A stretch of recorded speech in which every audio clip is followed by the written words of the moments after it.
नमस्कार दोस्तों, आज मैं आपको डॉक्टर हरिकृष्ण देवसरे द्वारा लिखित कहानी चिट्ठी सुनाने जा रही हूँ। बलराम स्कूल से लौटा तो देखा कि आज फिर उसके पिता दयाराम घर जल्दी लौट आए हैं। बलराम 9वीं कक्षा में पढ़ता है। उसके पिता दयाराम स्थानीय डाकघर में पोस्टमैन हैं।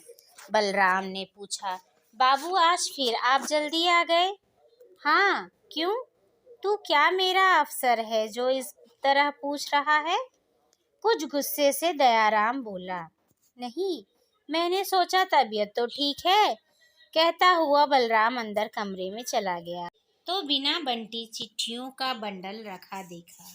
बाबू डाकघर तो घर पर ही रखी हुई है, इन्हें आज नहीं बांटा क्या? बलराम के यह कहते ही दयाराम का पारा चढ़ गया। गुस्से से तमतमाता हुआ आया और बलराम की माँ से बोला, सुशीला, इसे समझा दो कि यह मेरे काम में टांग ना अड़ाया करे, वरना किसी दिन मेरा हाथ इस पर उठ जाएगा।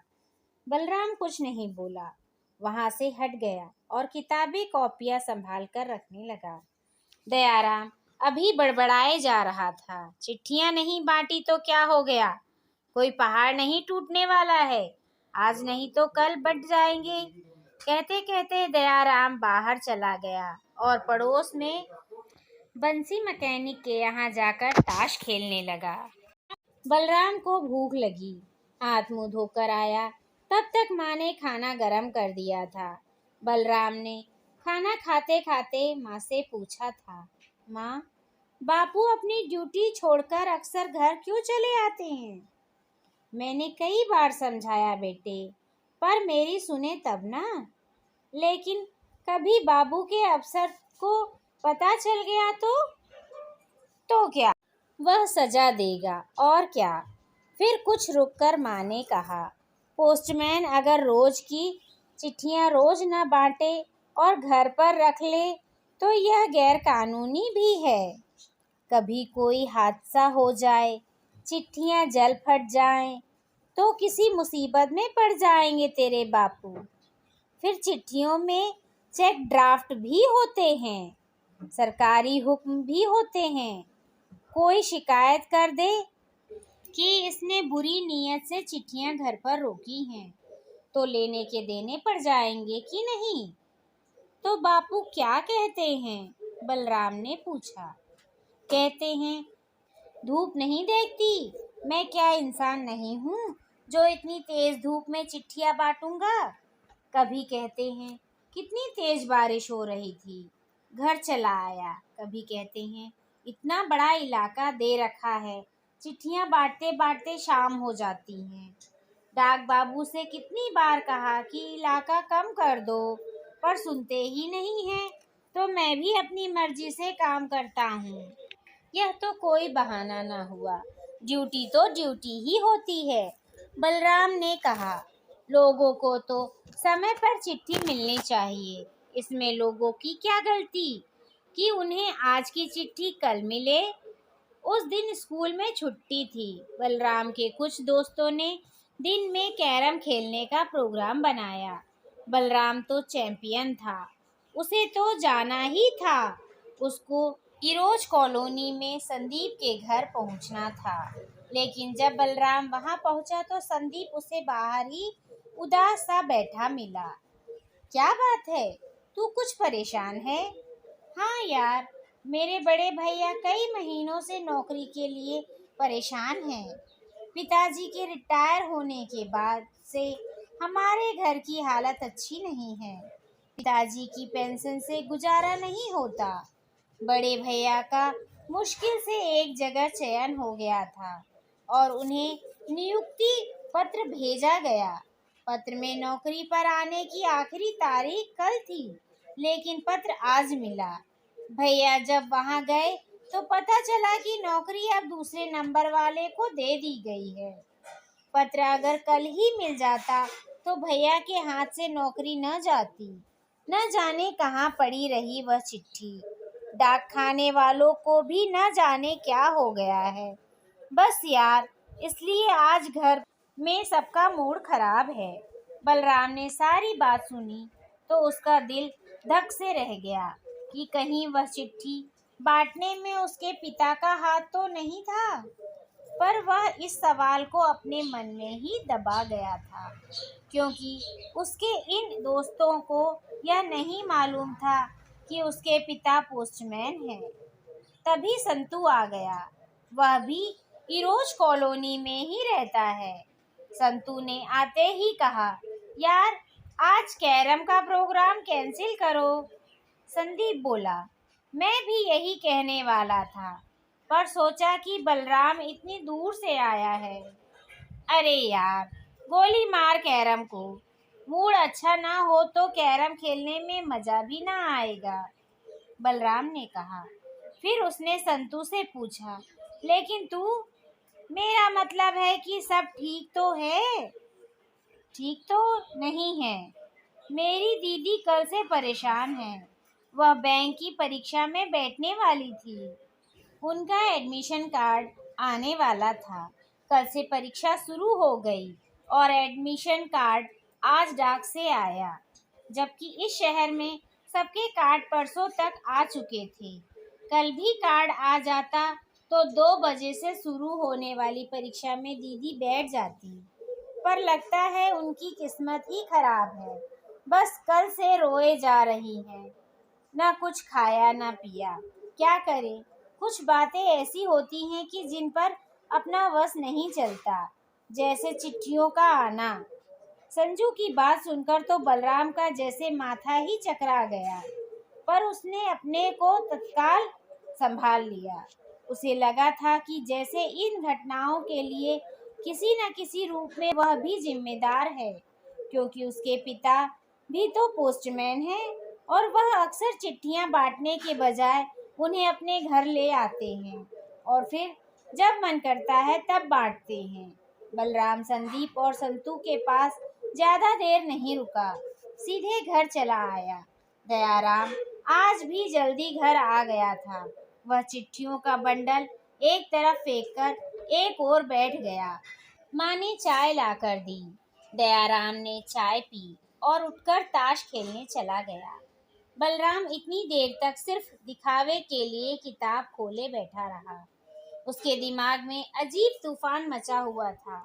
संदीप और संजू के साथ हुए हादसे से वह बेहद परेशान था।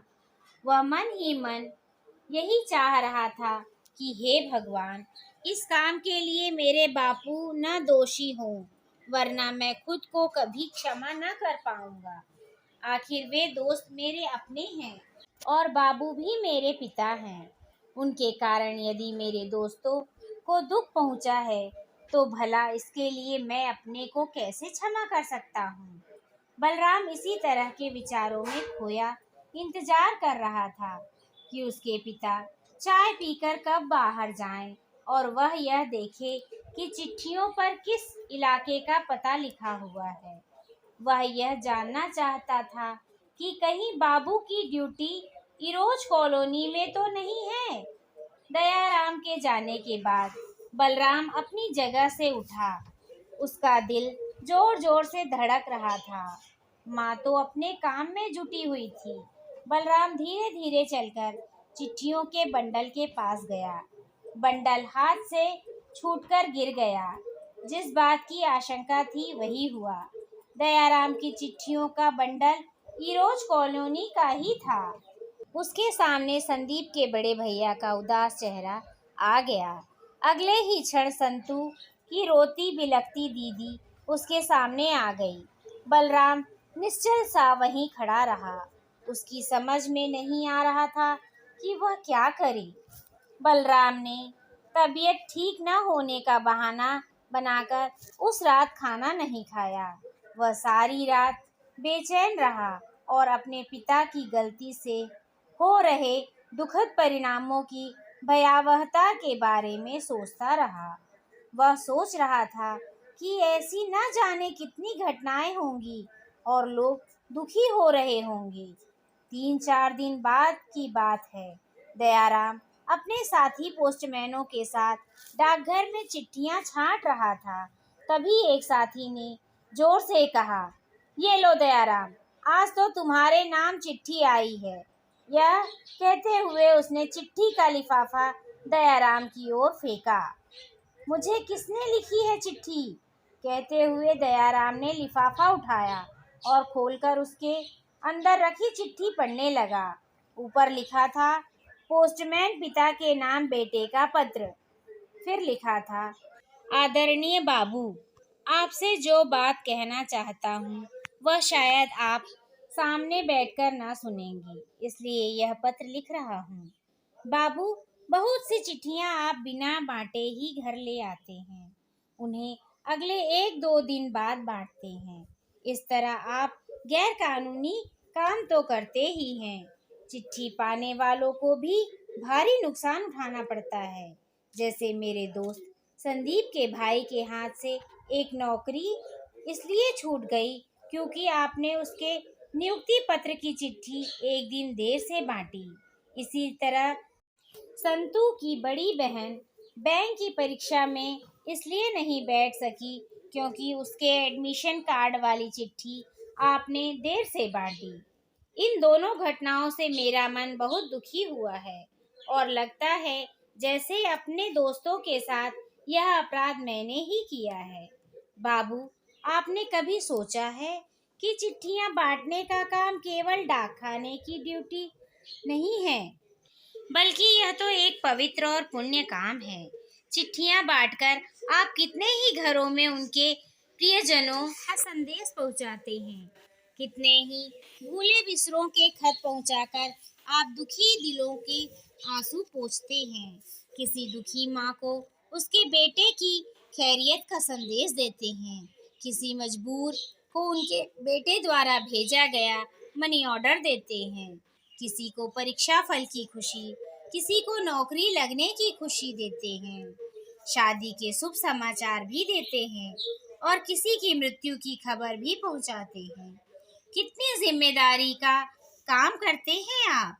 लोगों को समय पर संदेश मिल जाए तो आपको अनजाने में ही इसका पुण्य मिल जाता है, किंतु 1 या 2 दिन रोककर जब आप संदेश देते हैं तो अनजाने ही कितने बड़े पाप के भागीदार बनते हैं आप।